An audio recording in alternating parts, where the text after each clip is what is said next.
Я вас тоже приветствую. Я очень благодарен вам, ეკა. მეც მოგესალმებით და დიდ მადლობას მოგახსენებთ თქვენ, ეკა და ტელეკომპანია პულს იმისთვის, რომ მომიწვიეთ ასეთ ცნობილ, საყოველთაოდ აღიარებულ მეცნიერთან, მეცნიერებათა აკადემიის აკადემიკოსთან, მრავალი ქვეყნის მეცნიერებათა აკადემიის წევრთან, ბატონ გიორგი კვესიტაძესთან ერთად. ისეთ უნიკალურ პროდუქტზე სასაუბროდ, რომელსაც ჩემი ცხოვრების მნიშვნელოვანი პროდუქტიული ნაწილი მიუძღვენი ამ ბოლო 10 წლის განმავლობაში. Вы задали вопрос, как я оказался. თქვენ მკითხეთ, როგორ აღმოჩნდი კავშირში ლუგელასთან და ამასთან დაკავშირებით მინდა დავასახელო ისეთი დიდი მეცნიერი და ადამიანი, როგორიც იყო გალაქტიონ ხელაია, რომელიც თავად იყო წარმოშობით მუხურიდან და მთელი თავისი შეგნებული ცხოვრება 1942 წლიდან დაწყებული მიუძღვნა ამ გასაოცარი ბუნებრივი სასწაულის შესწავლას. პირველივე კვლევების შემდეგ კვლევართა ჯგუფმა გამოჩენილი მეცნიერის პროფესორ ჯავახიშვილის თაოსნობით დაადგინა ლუგელას სამკურნალო თვისებები და თავის მონოგრაფიაში ამ პროდუქტს უნიკალური ბუნებრივი მედიკამენტი უწოდა. თავად გალაქტიონ ხელაია გავიცანი ისეთ ვითარებაში, როგორშიც მოულოდნელად აღმოჩნდებიან ხოლმე ადამიანები სხვადასხვა ცხოვრებისეული მოვლენების გამო. სრულად შემთხვევით მოვყევი ავტოკატასტროფაში. მივიღე ძალიან სერიოზული დაზიანებები. მქონდა ხერხემლის 7 მალის მძიმე მოტეხილობა, რაც ცხოვრების ნორმალურ ხარისხთან სრულად შეუთავსებელი გახლდათ. ვიმკურნალე მსოფლიოს სხვადასხვა ქვეყნის არაერთ საკმაოდ ცნობილ სპინალური პათოლოგიის კლინიკებში, მათ შორის ჩინეთში, ქალაქ დალიანის კლინიკა შენგუშიც, სადაც მკურნალობენ ძალიან ცნობილი გამოჩენილი მკურნალები. ვიღავი საკმაოდ განვითარებული მედიცინის მქონე ევროპული ქვეყნების წამყვან კლინიკებშიც, მაგრამ უშედეგოდ.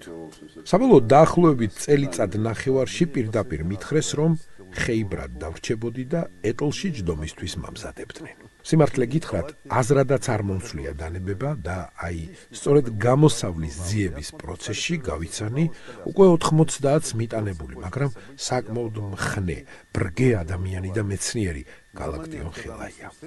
ძალიან წყდება გული, რომ ის ცოცხალი აღარ არის.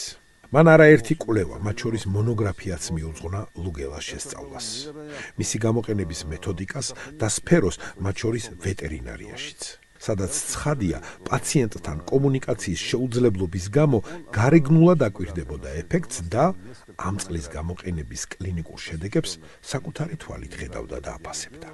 სწორედ მან მირჩია მინახა ცნობილი ქართველი მეცნიერების, სხვადასხვა სპეციალობის ექიმების, ჯავახიშვილის, ლეჟავას, კუბსისის და სხვათა ქრესტომატიული შრომები ლუგელას შესახებ. რაც შეეხება მასალებს, როგორ მოხდა ლუგელა მეცნიერებაში და მედიცინაში.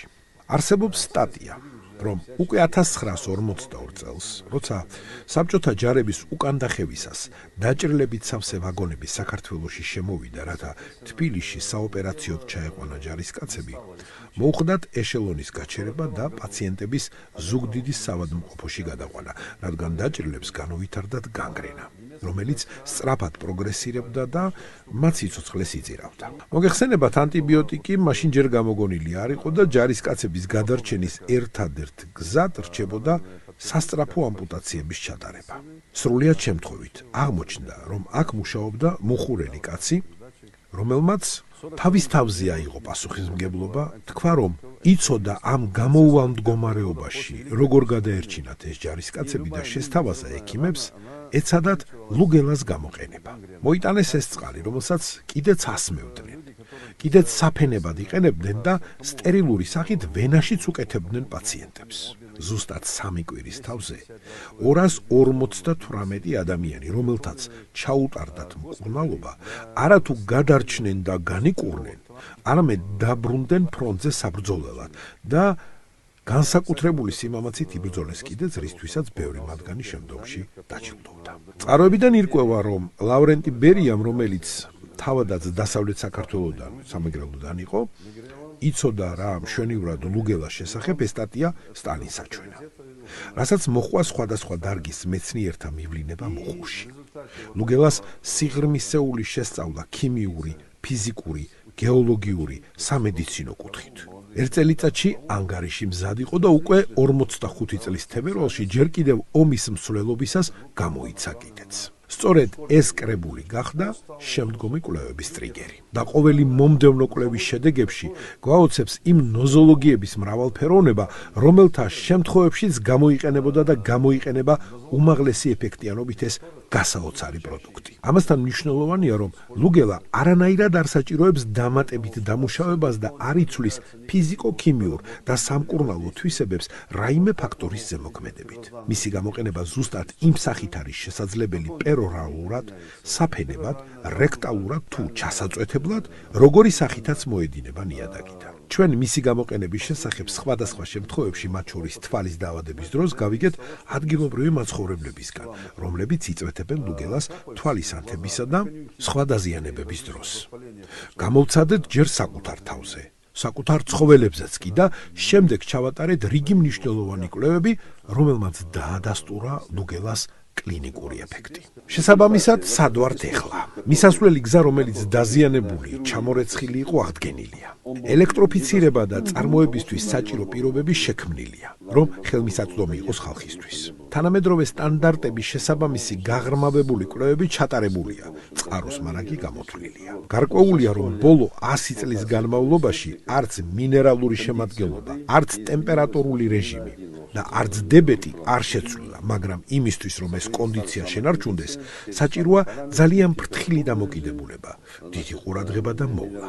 და იმისათვის, რომ უფრო სიღრმისეული კვლევები ჩავატაროთ, უკვე დაგეგმილია ვიდეოკაროტაჟული სამუშაოები, რაც არ იყო ბოლო დრომდე ხელმისაწვდომი საქართველოში. ახლა ეს შესაძლებელია და უახლოეს დღეებში ჩვენ ჩავატარებთ სრულ ვიდეო სკანირებას, ზედაპირიდან სიღრმემდე ყველა შრისა და წყლის პროდუქტოლობის შესასწავლად, რომ შევძლოთ მოვაშოროთ ზედმეტი ფენები და გამოსავალზე მივიღოთ სუფთა წყალი, მდგრადი და გრძელვადიანი სარკებლით.